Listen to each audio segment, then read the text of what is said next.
May Allah bless you, Sister Fatu, for your coming to this halqa itself.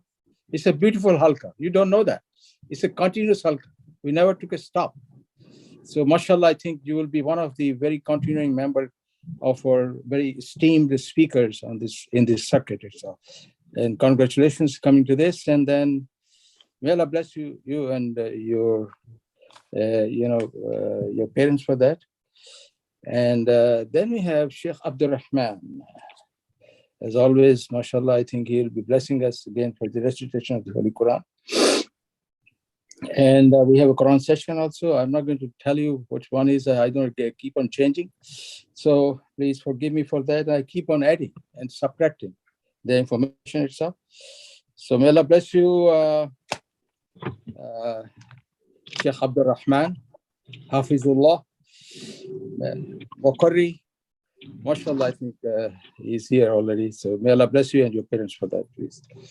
And then we have my Imam, Ahmad Shibli itself. I think I don't see that, but it's okay. Oh, here he is.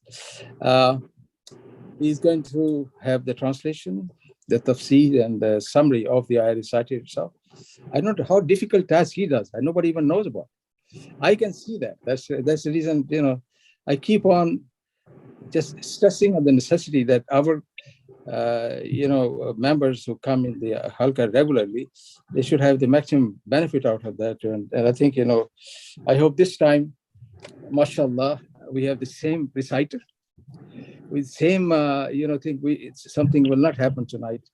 Which somebody shouldn't become more emotional about this. This is about Quran, the miracle of Quran, mashallah. So I know that I have instructions not to talk about it, so I'm not going to talk about it. So, and my Imam is appearing for 377 times tonight.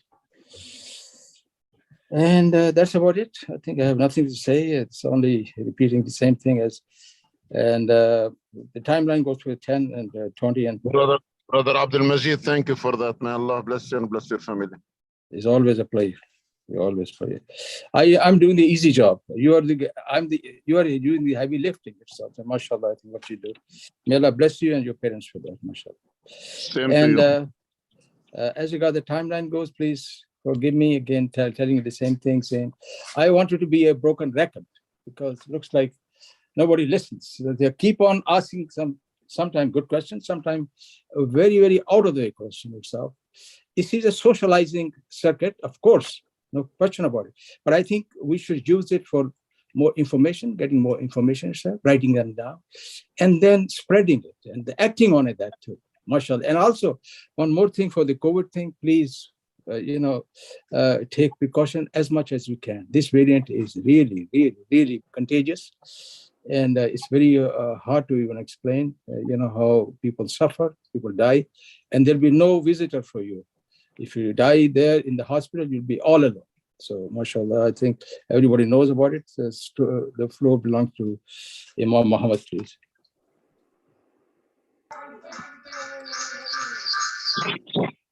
Assalamu alaikum wa rahmatullahi wa barakatuh. Sorry, because I'm not home. Sheikh Abdul Rahman, assalamu alaikum. عليكم السلام ورحمة الله وبركاته. كيف حالكم؟ كيف حالك يا أخي؟ الحمد لله رب العالمين. الله يبارك فيكم. إن شاء الله نويت تقرأ نعم. ماذا؟ من سورة المجادلة إن شاء الله تعالى. المجادلة؟ نعم إن شاء الله. نعم سورة المجادلة نمبر 58 إن شاء الله. نعم. سورة المجادلة نمبر 58 الجزء 28 إن شاء الله, and we will continue with Sheikh Abdul Rahman by this 3 surah إن شاء الله. تفضل فضيلة الشيخ. أعوذ بالله من الشيطان الرجيم. بسم الله الرحمن الرحيم. قد سمع الله قول التي تجادلك في زوجها وتشتكي إلى الله والله يسمع تحاوركما إن الله سميع بصير. الذين يظاهرون منكم من نسائهم ما هن أمهاتهم إن أمهاتهم إلا اللائي ولدنهم وإنهم ليقولون منكرا من القول وزورا وإن الله لعفو غفور. والذين يظاهرون من نسائهم ثم يعودون لما قالوا فتحرير رقبة من قبل أن يتماسا ذلكم توعظون به والله بما تعملون خبير. فمن لم يجد فصيام شهرين متتابعين من قبل أن يتماسا فمن لم يستطع فإطعام 60 مسكينا ذلك لتؤمنوا بالله ورسوله وتلك حدود الله وللكافرين عذاب أليم. إن الذين يحادون الله ورسوله كبتوا كما كبت الذين من قبلهم وقد أنزلنا آيات بينات وللكافرين عذاب مهين. يوم يبعثهم الله جميعا فينبئهم بما عملوا أحصاه الله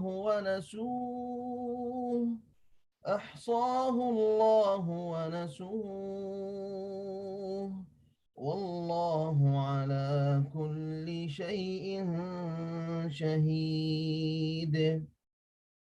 ألم تر أن الله يعلم ما في السماوات وما في الأرض ما يكون من نجوى 3 إلا هو رابعهم ولا 5 إلا هو سادسهم ولا أدنى من ذلك ولا أكثر إلا هو معهم أينما كانوا ثم ينبئهم بما عملوا يوم القيامة إن الله بكل شيء عليم. ألم تر إلى الذين نهوا عن النجوى ثم يعودون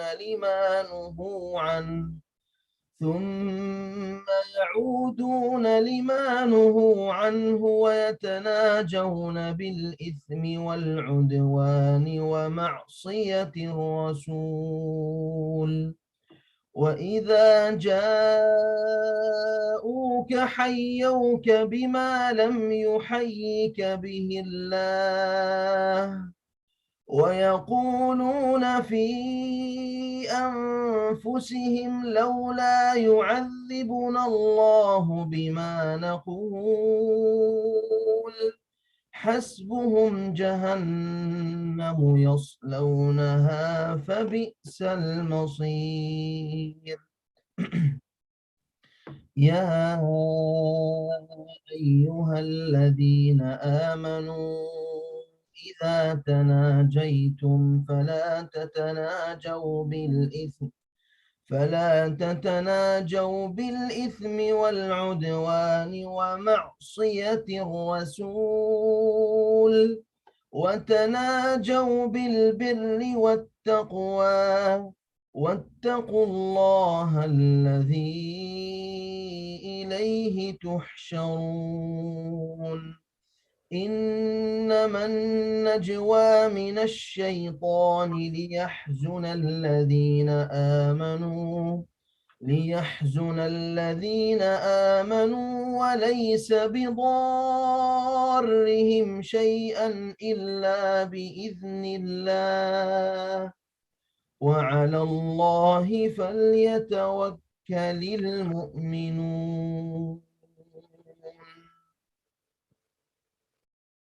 صدق الله العظيم.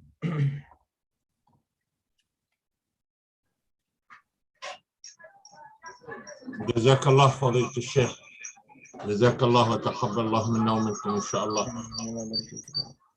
وقفت هنا حتى انتهى المعنى وإن شاء الله. جزاك الله خير، أحسنتم إن شاء الله. شيخ حمد السلام عليكم يا أخي. وعليكم السلام ورحمة الله تعالى وبركاته. شيخ عبد الرحمن بدأ معنا من سورة المجادلة إن شاء الله، تفضل. وفقه الله إن شاء الله. أعوذ بالله من الشيطان الرجيم. بسم الله الرحمن الرحيم. الحمد لله رب العالمين، والصلاة والسلام على أشرف المرسلين سيدنا محمد وعلى آله وصحبه ومن سار على هديه إلى يوم الدين.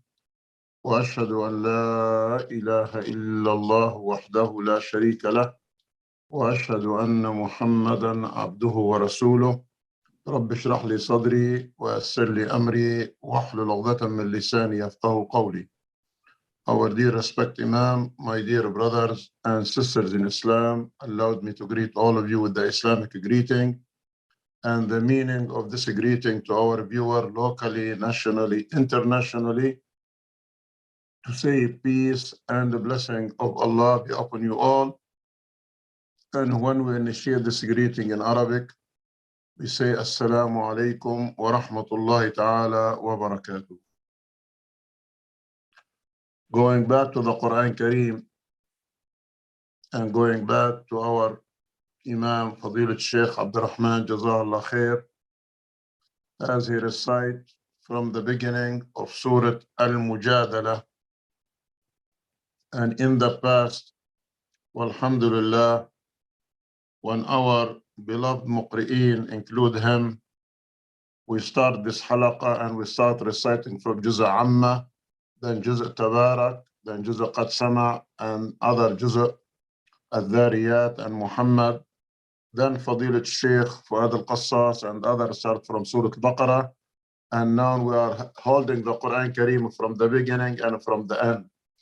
From the beginning, from Surah Al-Baqarah to Surah Al-Anfal, and from the end, from Surah Al-Mujadala all the way to Surah Al-Nas. And that is what Rasulullah sallallahu alayhi wasallam said about our relationship with the Quran Kareem. He sallallahu alayhi wasallam said, خيركم الحال المرتحل. And the Sahaba asked him, Ya Rasulullah, what's the meaning of hal and what the meaning al-murtahil? He sallallahu alayhi wasallam explained that to them, and we try to learn it from them to say, the best one amongst you who is the one who starts from the beginning of the Quran Kareem, when he arrived to the end of the Quran Kareem, go back again to the beginning, and all the time he go around the Quran Kareem from Surah Al-Fatiha to Surah Al-Nas, and this is what we are doing in this halaqah. Surah Al-Mujadala, my dear brothers and sisters in Islam, it has happened when Allah subhanahu wa ta'ala is the creator of the male and the female. He is not only listening to the male, and you know the majority of the prophet, or all the prophet and the messenger that were male. And when they pray to Allah subhanahu wa ta'ala, Allah listened to them. Ibrahim alayhi salam did, Nuh did, Adam did, our beloved Prophet Muhammad did, Yusuf did. All of them as a male, they pray to Allah and Allah listened to their prayer. And He accepts their dua. But how about the ladies? The lady, the same thing. One of the ladies, subhanallah, have some difficulty with her husband. And after she get married to him and give him what he want and give him children and her grandchildren grow up and all this thing, one day he was not, in very stable situation. He said to her one word in Arabic. He said to her, Anti alayya ka dhahri ummi. He said to his wife, you are my wife, but looks like from today you are similar to my mother. Then the lady said, what I did wrong with that? Why you have to say the sentence to me? Why you have to make me upset? She went directly to Rasulullah sallallahu alayhi wasallam, and Rasul sallam was sitting with his wife Aisha radwanullahi alayha in a very small room. Then Khawla bin Thalaba, they entered the room, and she started talking to Rasulullah, whispering, not with the microphone, not in the Zoom, not with the, had ear cover, not with the, a loud voice. No, she was just talking to him, whispering, just between him and her. And Aisha radwanullahi alayha was sitting in the other room, not other room, in the end of the room, After the dialogue finished, she said, by Allah, I cannot find what was going between this woman and Rasulullah sallallahu alaihi wasallam. But what happened, my dear brothers and sisters? This lady said to Rasulullah, my husband so-and-so, and he got very old, and he got nervous, and he said this statement to me, I am looks like his mother. Right away, Rasulullah sallallahu alaihi wasallam said to her, looks like he divorced you. Then the lady got more upset. She said, he did not say I divorce you. He just said, I am similar to his mother. Anti alayya ka dhahri ummi. And before she left the home, Allah subhanahu wa ta'ala revealed Quran Kareem to Rasulullah by accepting the complaint of the woman against her husband. قد سمع الله قول التي تشتكي إلى الله. Allah is listening to the complaint from a lady, which means Allah listened to man. Allah is willing to listen to the woman, but when we raise our complaint, we raise it directly to Allah subhanahu wa ta'ala, not to the human being first. Then what Rasulullah sallallahu alaihi wasallam called her back, he said, no, you are not divorced. Let me talk to your husband. And he talked to her husband to say, you said this to your wife? He said, yes. He said to him, are you able to feed 60 people? Are you able to free a slave? Are you able to fast 60 days? Rasulullah, that man said, Ya Rasulullah, I have none of them. And ya subhanallah, Allah subhanahu wa ta'ala make it that is a kafara, the strongest kafara when some people get mistake, looks like this mistake, either to fast 60 days or to free a slave or to feed 60 people. Ya subhanallah. But Allah subhanahu wa ta'ala, from that, he does not consider al-zihar in Arabic as a divorce. Then Allah subhanahu wa ta'ala went a little bit further in the same surah to tell us, you will never ever try to say you don't believe in the Quran, don't believe in the Rasulullah sallallahu alaihi wasallam, God forbid, don't believe in the revelation. Inna alladhina yuhadduna Allah wa rasulah kubitu. The people who wage a war against Allah and against Rasulullah, Allah subhanahu wa ta'ala will humiliate them, not only in this dunya, but in the hereafter.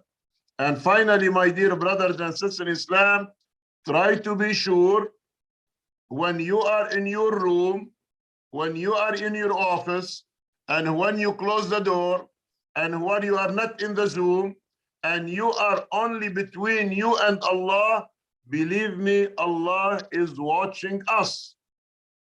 Then Allah give us some indication. And when every two people, Allah will be the third one. If they are three, Allah number four. If they are four, Allah is number five, and so on, which means you will never ever be alone to do anything except, against your religion and against the will of Allah. And my dear brothers and sisters, in the end of the citation, Fadilat Sheikh Abdul Rahman Jazallah Khair recite the verses to say, be careful about your talk. Be careful about your munajah. Be careful when you talk to the others, either good or other good. I don't like to say bad, either good or other good. Every word you utter to the other and the other utter to you, you will be in charge for that, either by saying it or you are listening to it. That is what we call it al-munajah. When you like to say that, at least say it to please Allah subhanahu wa ta'ala, not to please the people around you. I pray to Allah subhanahu wa ta'ala to accept the Zoom. I pray to Allah subhanahu wa ta'ala to accept the recitation from our Fadilat Sheikh, and may Allah give him full shifa and bless him and bless his wife by reciting the beginning of Surah Al-Mujadala, and may Allah make it in our hasanat by listening to it, make it in his hasanat by the reciter. أقول قولي هذا وأستغفر الله لي ولكم فاستغفروه يغفر لكم والسلام عليكم ورحمة الله تعالى وبركاته. وعليكم السلام ورحمة الله وبركاته الشيخ حمد، جزاك الله خير. سامعني؟ تفضل. Sheikh Hamad, the word of Najwa, we still have time before the 7:15 to give the mic to Sister Fatu. The word of Najwa وردت في هذه السورة 3 or 4 times, but I believe it have different name or different meaning, especially when Allah subhanahu wa ta'ala say إنما النجوى من الشيطان. One ayah Allah subhanahu wa ta'ala say إذا تناجيتم. Second one إنما النجوى من الشيطان. Third one إذا ناجيتم الرسول. By this time, like 3-4 minutes, can you explain to us what is the Najwa first time, second time, third time, please? Fadilat Sheikh Muhammad, in general, there are 2 types of Najwa. Either to make a Najwa with the good means or to make a Najwa but with the bad means. When you make a Najwa between you and Allah, that is a good Najwa, and Allah subhanahu wa ta'ala ordered us to make it to please Allah and please His Prophet Muhammad sallallahu alaihi wasallam. وَإِذَا تَنَاجَيْتُمْ فَلَا تَتَنَاجَوْا بِالْإِثْمِ وَالْعُدْوَانِ, which means when you are talking to each other, when you are whispering with each other, when you like to hide something as a talk between you and the others, don't try to make any whispering or any talking or any private talking against Allah and against His Rasul. وَلَا تَتَنَاجَوْا بِالْإِثْمِ وَالْعُدْوَانِ. But the good Najwa, when you like to talk directly to Allah subhanahu wa ta'ala, to say subhanallah, alhamdulillah, la ilaha illallah, or talk to the other to encourage them to obey Allah and obey His Rasul. But the word Najwa from ash-shaytan is the bad one. When you start making backbiting or making ghiba or namima against the other, and Prophet Muhammad sallallahu alaihi wasallam ordered us, if you are 3 people, you can see my finger with good meaning. If you are 3 people, you are not allowed to pull one of them and leave the one alone, and you both start talking, and the other one will start thinking you are talking against him. You have to ask a permission. I like to speak to Sheikh Abdul Rahman. Sheikh Abdul Rahman, assalamu alaikum. But I have to take permission from Sister Hala because I can see her moving her head up and down. I have to ask a permission from Muhammad Shibli by asking the question, can I speak to Sheikh Abdul Rahman? All of you will be comfortable. But if I say, Sheikh Abdul Rahman, I whisper to you, don't tell Sister Hala and Sheikh Muhammad what I'm telling you. That's not accepted at all. And Allah knows the best, inshallah. 2 types of Najwa. Najwa for khair and Najwa for shar. Najwa for khair from Allah, Najwa from the shaitan. إنما النجوى من الشيطان ليحزن, which means make the other people are unhappy. Why you have to make each other unhappy? And I will leave it to Allah subhanahu wa ta'ala, and Allah knows the best. Ameen Ya Rabbal Alamin. Sheikh Hamad, Jazakallah khair. The point to if 3 people to not talk between 2 brothers and you leave the third one away from you, that is Najwa, bad Najwa. But what happened in our culture now, We are in United States. We have different languages. Example, two brothers, they speak Arabic. The third one who not speak Arabic. Or two brothers, they speak Urdu. The third one he not speak Urdu. Or English, but third one. What you think, or what your fatwa, or what the adab about this thing, inshallah. And to be honest, the etiquette of some of the one of the masajid in the area, they invite me one day to give the khutbah in Arabic. I refuse. And they said, why? That's the grand opening of that masjid. I said, no, but the majority of the people speak English, make the khutbah in English. They said, no, I left. Then after that, call me again and again, till I put 3 conditions. Number 1, make the khutbah in English. Number 2, invite all the politicians who help us. Number 3, give a quarter of the masjid to the lady in the 2nd floor. Walhamdulillah, that masjid exists according to those 4 items when I put that condition in that masjid. Now, your question is, me and you speaking not Arabic, not Lebanese, we speak Bedouin. If we have another person sitting with us among us, we have to ask permission first. Can I speak to my Imam Sheikh Muhammad, my mother language? If he said yes, alhamdulillah, okay. But I don't start talking to you without asking the brother permission what we are going to talk. And the language of this country, it is English. There is no need to deceive ourselves to say, no, I will never speak except the language which I came with it from Lebanon, regardless of what. When we are alone, yes. But your question is, should we start talking to each other without asking permission from the third person? The answer is no. You ask a permission. If that permission gives you the permission to speak your mother language, go ahead and do it. And we do it to the same thing to the other people who are not speaking Arabic nor English, maybe different language. We tell them, brother, stop speaking your mother language in front of me. I don't understand what you are saying. I think you are talking about me. They said, no, wallahi, Imam, we're not talking about you. I said, that is the rule and the regulation of Rasulullah sallallahu alayhi wasallam. And if you remember, long time ago, we discussed this issue, and I think you came up with a verdict from one of the scholars to say to our audience, if both of you speaking Arabic, you will be sinner if you speak different language, if both of you are able to communicate in Arabic.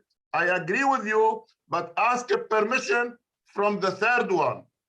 My bad habit. I'm talking about my bad habit. You know, I did not open the camera today when I was, in the beginning, because I have a person who was sitting next to me. Maybe he's not familiar with, with the Zoom. I did not show my face, and I didn't speak any language till the brother Abdul Majid say shukran to him in English, not in Arabic, which means we have to be very careful not to hurt the feeling of the others. Me and my wife, me and my beloved wife and my kids, grandkids, I never speak to them English. Sorry to tell you. I said it loudly, proudly. I never speak to my wife or my 6 kids or my 11 grandkids in English. I want them to speak Arabic, the mother of the language of the Quran Kareem. But in the masjid, in the Zoom, yes, I have to put the Arabic language aside and speak to the person, understand that language.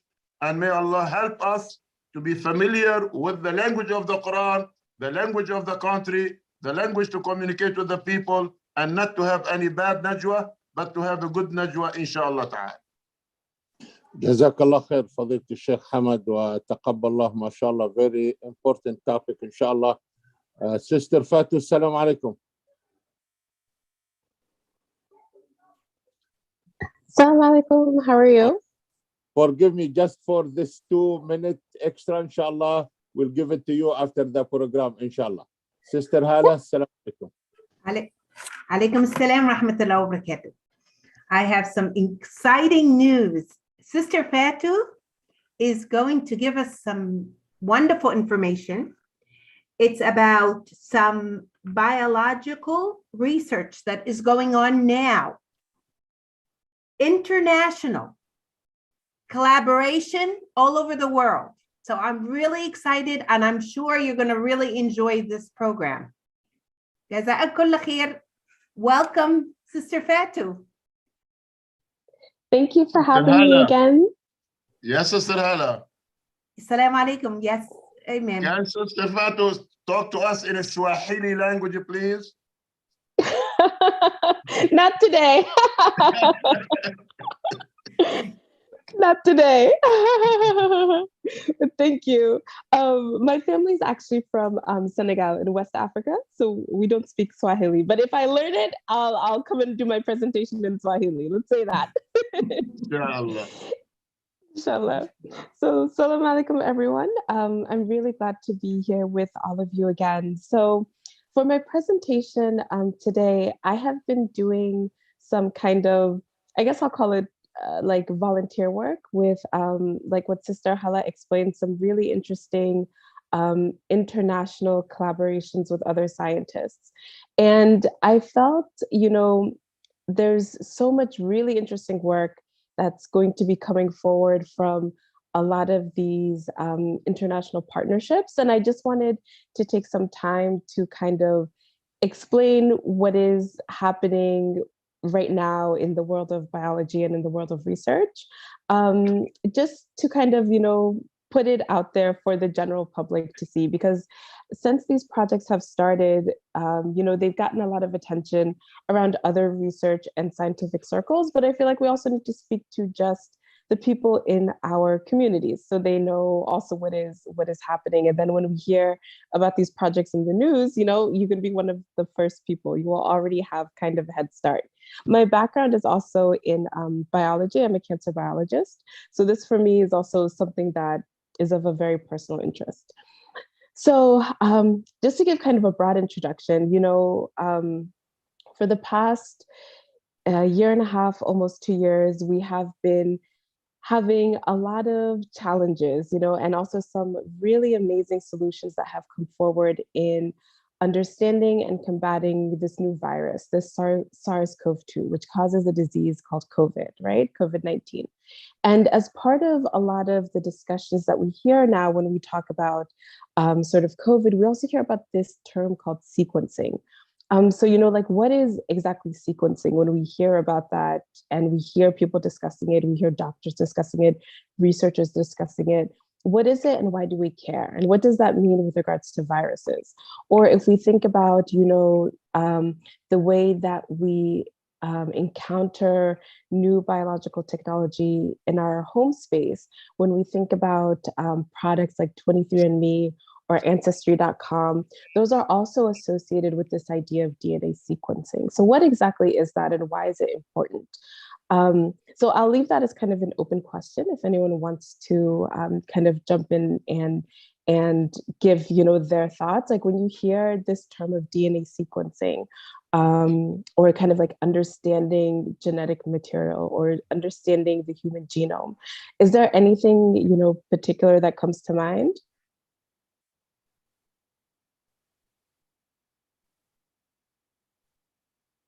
And this can be an open discussion for anyone to jump in at any moment, but please go ahead.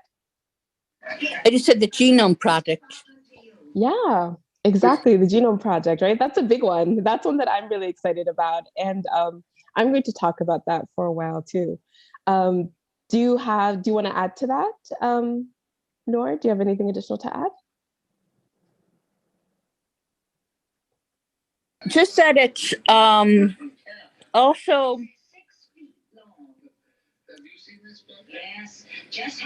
not as inclusive as they say it is, Yeah. or I don't think it is. And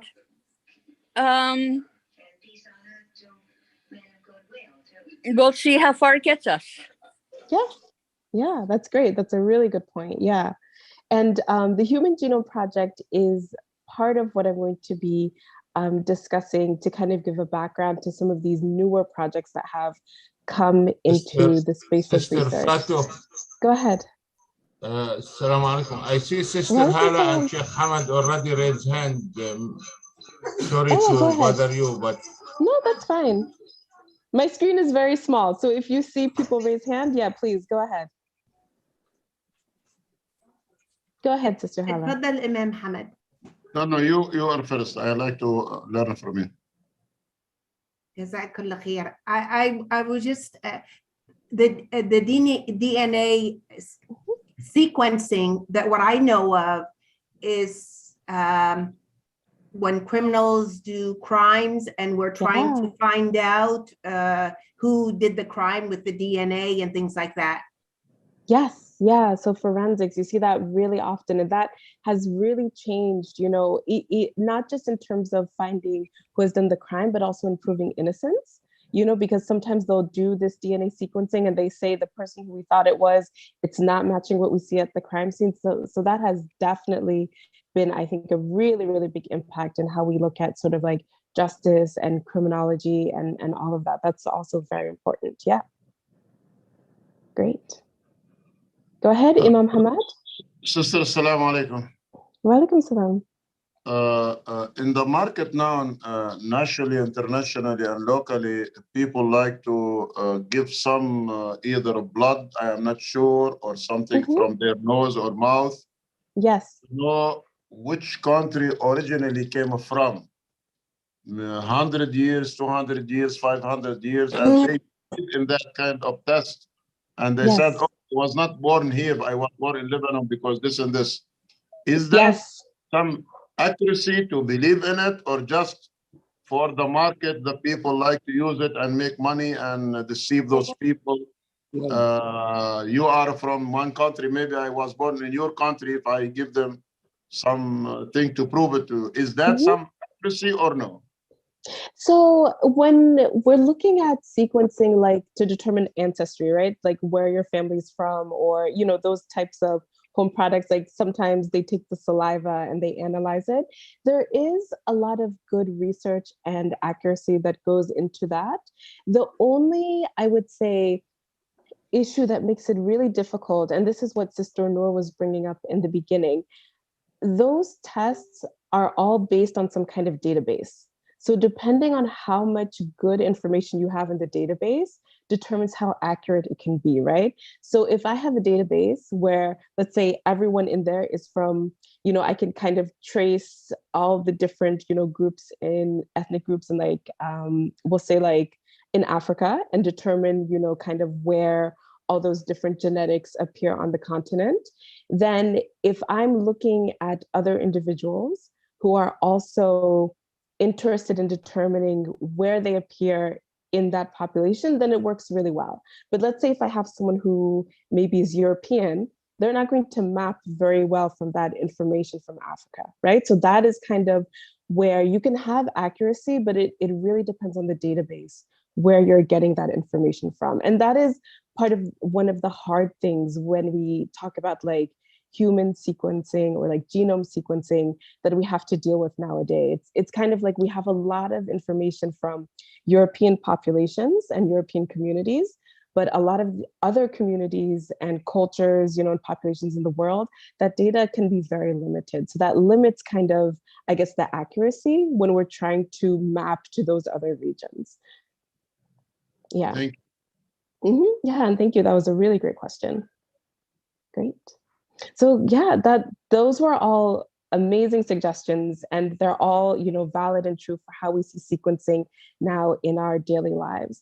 And so to begin with my discussion, I wanted to talk about the Human Genome Project just as an introduction, because from that point in the late 1980s to where we are now, to kind of like the future of genome sequencing and DNA sequencing, we're doing some really amazing and powerful things in biology.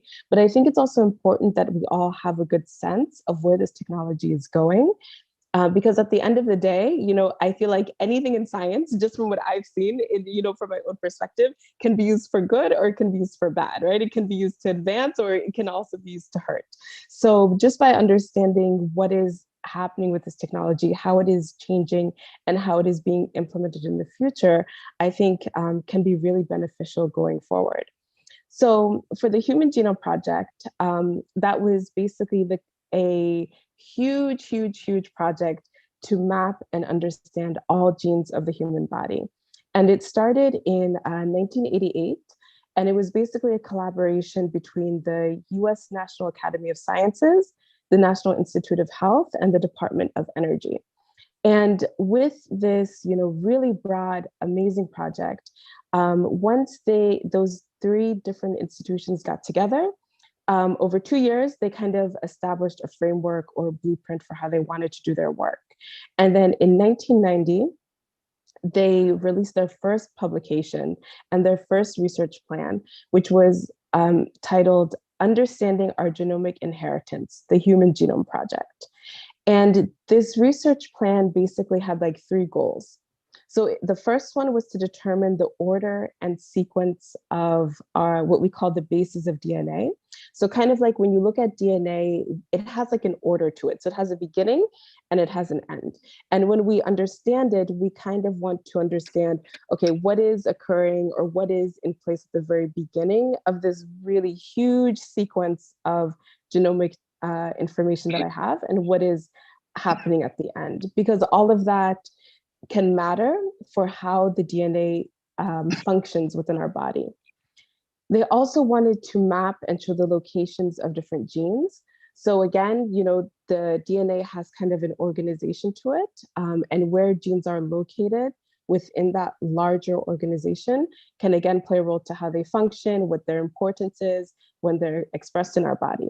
And then lastly, and I think this is kind of also where everything starts, how do we inherit traits? What does it mean if my mom has eyes like this and I have those same eyes and my sister looks a little bit more like my dad? That's something that has always, I think, as people, has always interested us. And having a better understanding of kind of how do things pass from one generation to the other has always been of really big interest.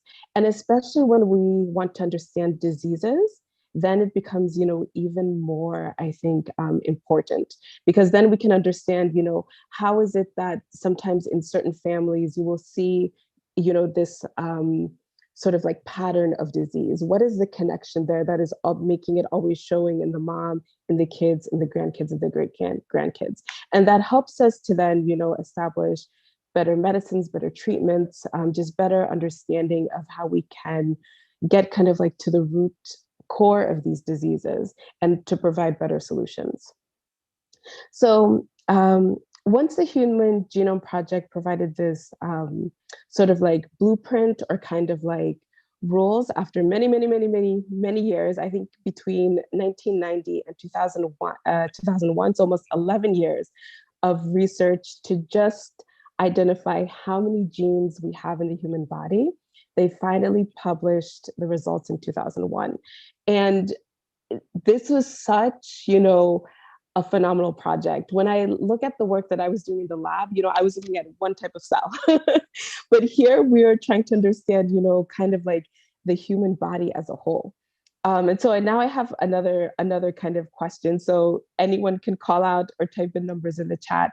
But in 2001, when the initial results of the Human Genome Project were published, can you guys maybe take a guess at how many genes they found we actually have in the human body? And the answer to this question shocked even the researchers. Some were shooting really high, some were shooting really low. And when they got the final number, everyone was really surprised. So if anyone wants to take a guess at how many genes we discovered that we have in the human body as of 2001, when the initial results of the Human Genome Project were published. Any number. What is the definition of the gene system? Yeah, sure. So a gene would be a section of DNA that has like a particular role or function. I'll put it in kind of like the most, I guess, like fundamental sort of like definition. So it would be a section of DNA that we can say maybe controls like your hair color, would be like gene A. A section of DNA that maybe controls or influences, let's say like your height, would be like, gene B, to kind of put it in I guess like very kind of like basic terms. Mm-hmm. I am not going to answer the question. if I go Sure. to the Kareem in Surah Al-Mu'minun, and I believe in Surah Luqman, Allah subhanahu wa ta'ala, when he spoke about our body, he spoke certain marahil in Arabic, certain time. Before we were born, we were nothing. Maybe we have Yes. it is to tell us we were nothing.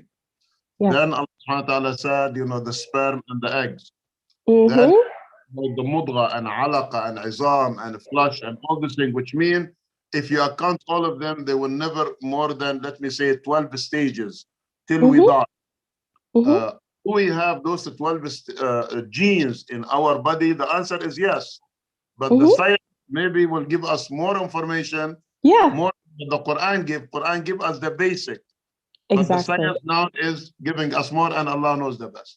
Yes, yeah, exactly, exactly. And I like that explanation a lot.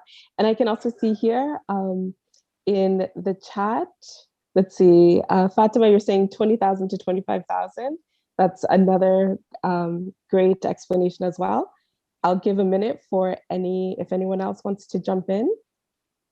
75,000. 75,000, that's a good one too. But it is between more? 20,000 to 25,000. 20,000 to 25,000, another one for that. So that's the second one. Good. 30,000. Excellent. And these are all, I think, very good and intelligent guesses for this answer. So from the Human Genome Project, they concluded about 21,000 human genes. But I want to go back a little bit because I had the question of how do you define a gene, right? And even, and this is since 2001. So even for me, as I have gone through biology and we kind of learn more and more about DNA and how it works, there are regions of the DNA where before we would say, oh, this isn't what we would define as a gene because we don't know what the function of this section of DNA is. And as the science has advanced, we have seen, oh, wait, this area that we thought doesn't have a function, it actually does, but maybe not in the way that we were thinking of it before. So this 21,000 human genes, I think we can say is fair to say as of time of publication, I think within 20 years, maybe even 30 years, as our understanding of all this broadens and becomes deeper, I think it's definitely possible that that number could change, which I think for me is so exciting to really see how the biology is changing. It's like what was just said previously, you know, it's kind of like the Quran gives us the foundation, and then from there, you know, the science, we can expand upon it. So I think that also is just like very beautiful and amazing. So we had about 2,800 researchers who played a role in developing this initial stage of the Human Genome Project. And one of the directors of the NIH at the time, Francis Collins, he had a really nice quote for how he described the initial findings. He said, "It's a book, a history book, a narrative of the journey of our species through time. It's a shop manual with an incredibly detailed blueprint for building every human cell. And it's a transformative textbook of medicine with insights that will give healthcare providers immense new powers to treat, prevent, and cure disease." So after the human genome was sequenced, you know, there was a lot of hope for what this information could give us and what that could mean for the future. And since then, we have also worked to sequence other animals or other species that we work with in the lab. So for example, in 2002, we also sequenced the mouse genome and the rat genome. And part of the reason why we did this is there are genes that are similar to humans as in other animals, as in like mouse, as in rats. And if we have an understanding of how these genes work in other organisms or work differently, then that also again gives us a better understanding of how these things can work within ourselves. And something that I find really amazing about the Human Genome Project is that it was such a large international effort. You know, you have all these amazing people, everyone who is ambitious, everyone who is talented in some way coming together for a similar goal. And the results of that project will have an impact on every single person. So now we're about, you know, that was 2001. Now we are at 2022. So about, you know, 21, 22 years into the future. And while we're still working and understanding the human genome more deeply, that was really the start of kind of a lot of really amazing new technology to come forward. So since that time, the technology, the cost, and the accessibility of looking into and understanding the genomes of not just humans, but also other animals, viruses, bacteria, whatever, has really advanced. And this has allowed us to go to the next stage of kind of understanding all of the life on planet Earth. And this goes into the modern now kind of like genome projects that are being put forward. So we have this project called the Earth Biogenome Project. And this is a really super ambitious biology project where scientists are trying to sequence, catalog, characterize, and understand the genomes of basically any living thing on the earth over the next 10 years. So literally everything. You know, we started with humans and now we're like, well, what's outside of humans? Let's look at everything. And why do we want to do this? So this can really change our understanding of biology, our understanding of evolution, how different organisms and animals are related to one another. It can also play a role in conservation and protecting animals or endangered species. And it can also create just knowledge and benefits for us as humans as part of, you know, our curiosity to learn more about kind of like our space in the world in this great universe. So while the Human Genome Project was very ambitious and needed about 2,800 researchers to complete that, for the Earth Biogenome Project, you need thousands and thousands and thousands times more researchers. So right now, there are about 50 affiliated sub-projects with the Earth Biogenome Project. They're all international collaborations, and they tend to kind of focus on certain topics where you can have kind of like the right groups and partnerships that specialize in that. So for example, there's something called the 1,000 Chilean Genomes Project, which is going to focus on species in Chile. The 1,000 Fungal Genomes Project, which is just, you know, fungus. 10,000 Plant Genomes, which is just plants. In California, they have the California Conservation Genomics Project, which is just going to focus on species that you would see in California. And one group that I have been working with is called the African Biogenome Project. And for this project, it's basically, again, using a lot of this genomic technology to improve the sustainability and biodiversity, specifically for agriculture across Africa, but also in terms of conservation, because there are a lot of important endangered species that we see on the continent.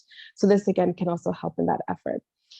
And it also, the African Biogenome Project also wants to work to create like collaborations, partnerships, bring more kind of like technology and science policy to the continent. And I think just, you know, in many ways, sometimes when we look at science and where it's advancing, there are certain regions of the world that are kind of always left behind or forgotten. And Africa tends to be, you know, one of the places that is forgotten. So this is, for me, really exciting work to kind of bring to the forefront a lot of African scientists that are located on the continent or outside, and to come together for this work that we can contribute to kind of represent the life that we see on the African continent. So I find it very exciting. I volunteer as part of the Communications and Public Affairs Subcommittee. So trying to put out, you know, like blog posts and social media posts and all these different things to kind of explain our work. So I will stop there. And I can take any additional questions now. Thank you everyone for listening. I hope that you found it as interesting and exciting as I did. And I hope also that maybe in the next, you know, 2 to 3 years, we'll be hearing a lot more about what these different genome projects are producing in terms of sequencing, you know, different animals, different plants, viruses, bacteria, fungi, whatever, and how that can, just like the Human Genome Project, really provide kind of like the next big discoveries in science. So thank you. Okay, I see I have Hala, Noor, and Ifaz. I see all of your hands. So if you want to go in whichever order you choose. اتفضل brother as please. Okay, Assalamu alaikum. Jazakallah khair, sister. Mashallah, very interesting topic. And I'm in the science field also, I'm a chemist. And just a quick question about DNA sequencing, basically what Imam Shibli asked about. Like, for instance, I'm originally from Sri Lanka, which is a small country in Indian Ocean, I mean, in the subcontinent. And if I do have test my DNA to check the ancestry, then I take sample and like there are test kits for $50 or something, you do the saliva test and then send it. And if it is tested here in the US, I'm not sure how big the database is to get information about Sri Lanka and the people there. Because we Muslims in Sri Lanka, we have a sort of we still don't know exactly our original, how Muslims came to Sri Lanka. The Arab traders came even before Islam also. But after that, Moroccans and Yemenis, they came and settled down due to the trade route. They were coming for spices. So we don't really know exactly how our roots are, but we have connection in Arab world as well as in Asia. So to find out how much is be accurate, or to send a sample in the US, whether it will work. Yeah, that's a great question. I would almost say if you can find any group that is doing that work in even like Asia or Southeast Asia, I think because like I was saying, it really depends on the database for where they're pulling the information that will give you the accuracy. So you would need to find, I feel, a company that is focusing, on having like a really strong database from South Asia. And you were saying there also might be connections to the Arab world. So kind of like maybe a mix of those two. And that would really give you the best accuracy. You can try in the US. I mean, I wouldn't put much hope on it, but you can try and see. And there must be someone doing that work, I am sure. If you kind of dig around maybe, because now that we have this technology, everyone is so interested in it, and it's really just a matter of finding who is looking into this. I know the NIH, at least with regards to the US itself, they are really interested in trying to get a better database for the United States. But I can also imagine that for other countries where you see biotechnology in these fields come up, if they also have similar sort of like national organizations or laboratories that is also their interest for their specific populations and their regions, then you could also find that. I don't know off the top of my head, where the right place to go is, but yeah, I think, that, and if it's not out there, I would propose it, like, why not? I feel like that would be so interesting. And just with like, if you think about the history of people and migration, where people end up, and how all of that changes and influences cultures and communities, it would be such a fascinating project. Thank you, Jazakallah khair. And so I didn't get your introduction. You're working for NIH now, or? No, so I'm a molecular biologist by training. And right now I work in a private foundation. So I give grants to researchers. I don't do lab work anymore. I just give the grants. I just give the money. Yeah. Okay. Thank you, Jazakallah khair. Yeah, thank you. Fadali, Sister Noor. Jazakallah khairan. And once again, thank you very much, Sister Fatu. It is wonderful. Thank you again for coming. Thank you for having me. Come back and talk about 5 more times on this topic. Just as I could, right? At least 5 more, and easily. Yes. On that, when you ask that question, you've got 5 more spears on that. That you talk about, I think. And the previous question, I think, easily you can easily start your own foundation and find about that. You can find out from not just NIH, but there's a lot of UN, because we have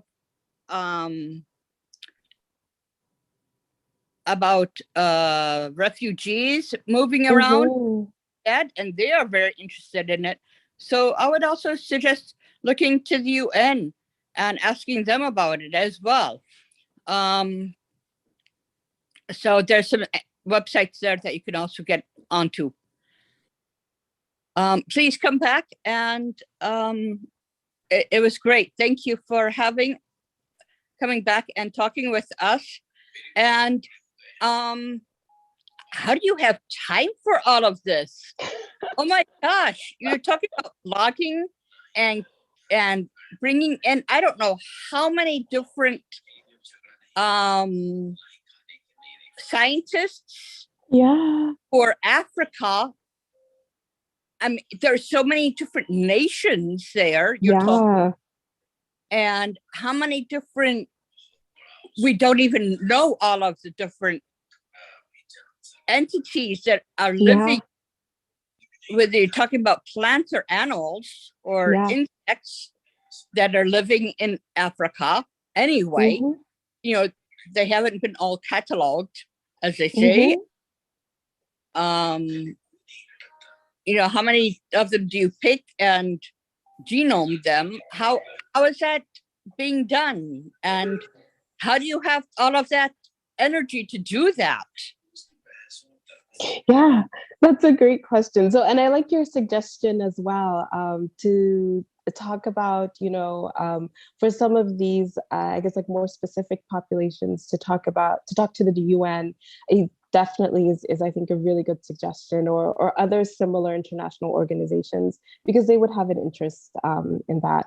And then for your second question, how do I have all the time and energy to do this? I don't. Fortunately, I kind of just get introduced to these different things, and then I'm like, oh, I can find a place right here.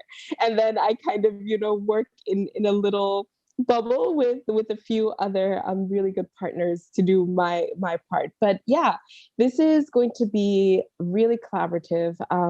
For the African Genome Project, we've been really fortunate that some of the groups that are a little bit more established have already volunteered to kind of collaborate with us. So for example, there's another group that is looking at only plants across the planet Earth, and they're called the 10,000 Plant Genomes Project. And so they have already said, you know what, just give us 1,000 plant species from Africa, and we will take care of, you know, sequencing them and finding out this information and everything, which has been really phenomenal.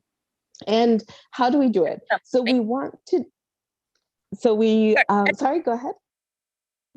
That's amazing. That's, yeah. Oh, wow. It is. And we want to also try and do this in a way that is because Africa is very big, right? That's very representative. So we are trying also to have equal representation from all the different regions.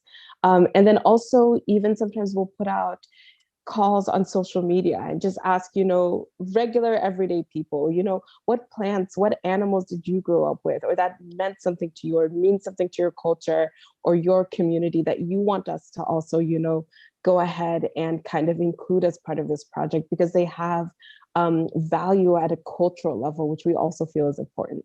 So it's a lot of partnerships, a lot of group work, a lot of collaboration. That's how we're going to get this done. And right now we're in the early stages. It's the first 2 years, and, you know, we have a goal that we want to set, and people have been very receptive. So inshallah, we'll see how it goes. Sister Halaqah, go ahead. And many du'as for all of this work. It sounds wonderful. Thank you for being part of it. Thank you. Assalamu alaikum. I'm going to ask a question. I'm not sure if you could cover that, but this is when you began with talking about the COVID-19 and things like that. I was wondering if they are doing any research that the vaccines that we are taking now, that maybe our medications according to our genes, rather than have medications one size fits all, it would be specifically geared to our collection of different genes and things like that. Yeah, that's an excellent, excellent question. And there is a lot of work going into that, especially within cancer research. And it's kind of called like precision medicine. And I can speak to it just with regards to cancer, because that's kind of my background. But what they find is that, you know, with even if you have like individuals, like let's say they all have a certain type of cancer, like let's say they all have skin cancer, what they find is that when you kind of look at, you know, maybe like 5 patients, they all have skin cancer, there can be small differences that they see in each of those patients. And using that, they can develop specific treatments that will target, you know, this skin cancer on this patient in the best way, this skin cancer on this patient in the best way, and this skin cancer on this patient in the best way. So with cancer, at least, that is becoming really, I think, the future of how it's going to be, where they'll take a sample of your tumor, they'll analyze it, and they'll say, we see these different, you know, like mutations or, you know, kind of errors, and we have the exact drug to target and fight that mutation. And that's going to give you the best result. And across the board, these precision or targeted therapies for cancer are really the best way to go. Because in the past, what we would use these very kind of like broad scale treatments, like, you know, very broad chemotherapies or, you know, radiation treatments.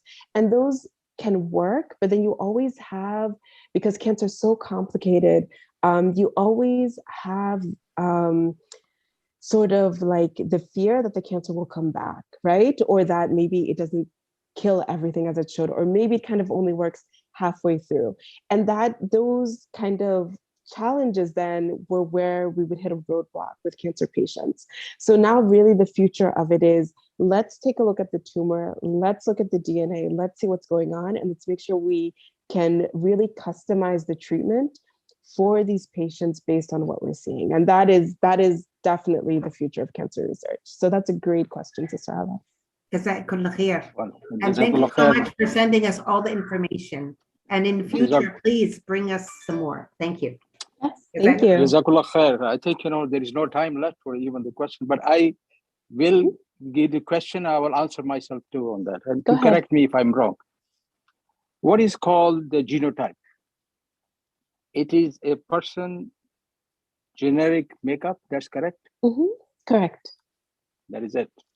All right. So great. I think at the end of the session itself, mashallah, you have done very well, and a lot of sisters have asked questions, mashallah.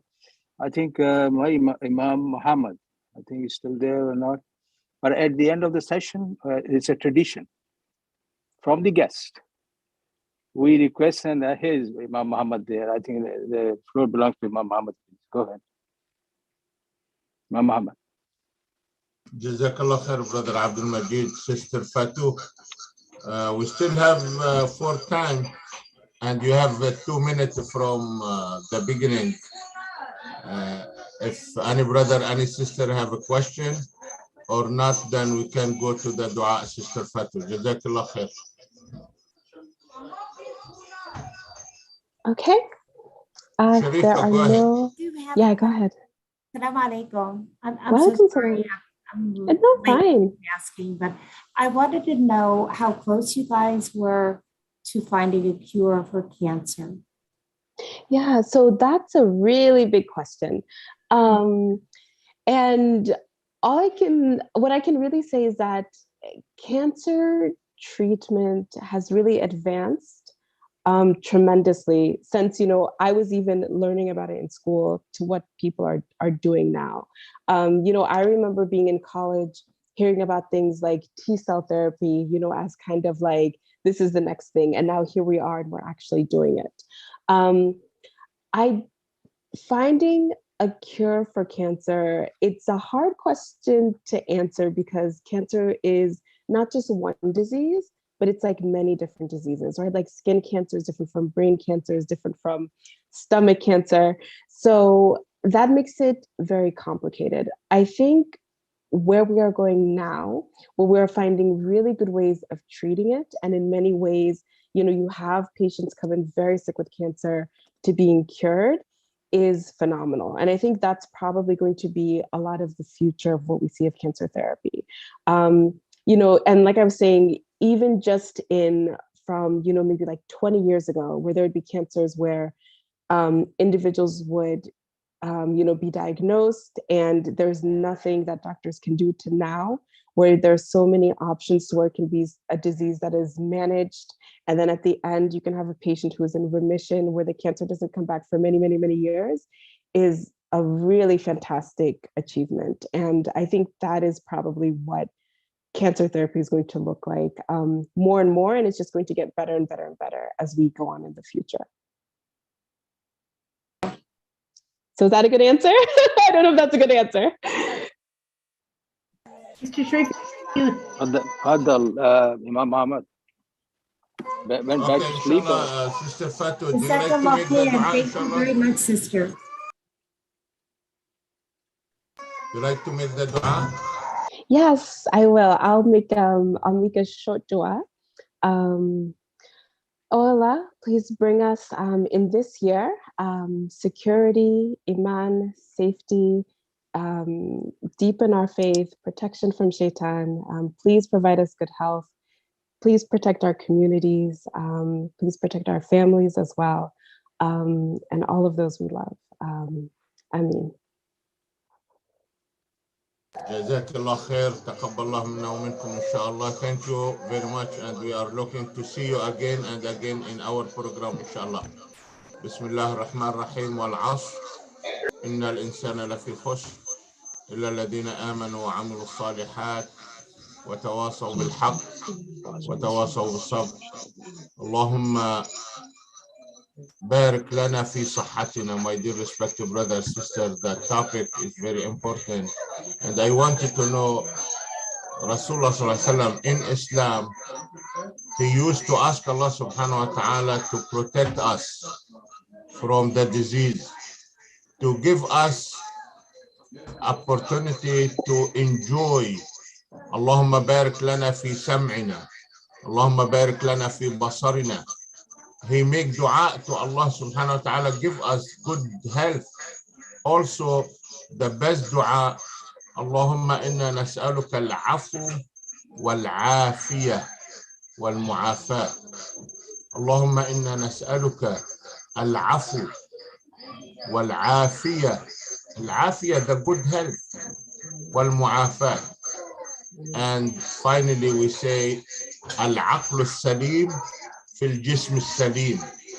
The good brain will be in the good body, healthy body. We pray to Allah subhanahu wa ta'ala to give us good brain and good body, inshallah. Jazakumullah khair. Thank you, Sister Fatu, Sister Hala, Brother Abdul Majid, all of brother, all the sister. Give love to Ahmad. Assalamu alaikum. Assalamu alaikum.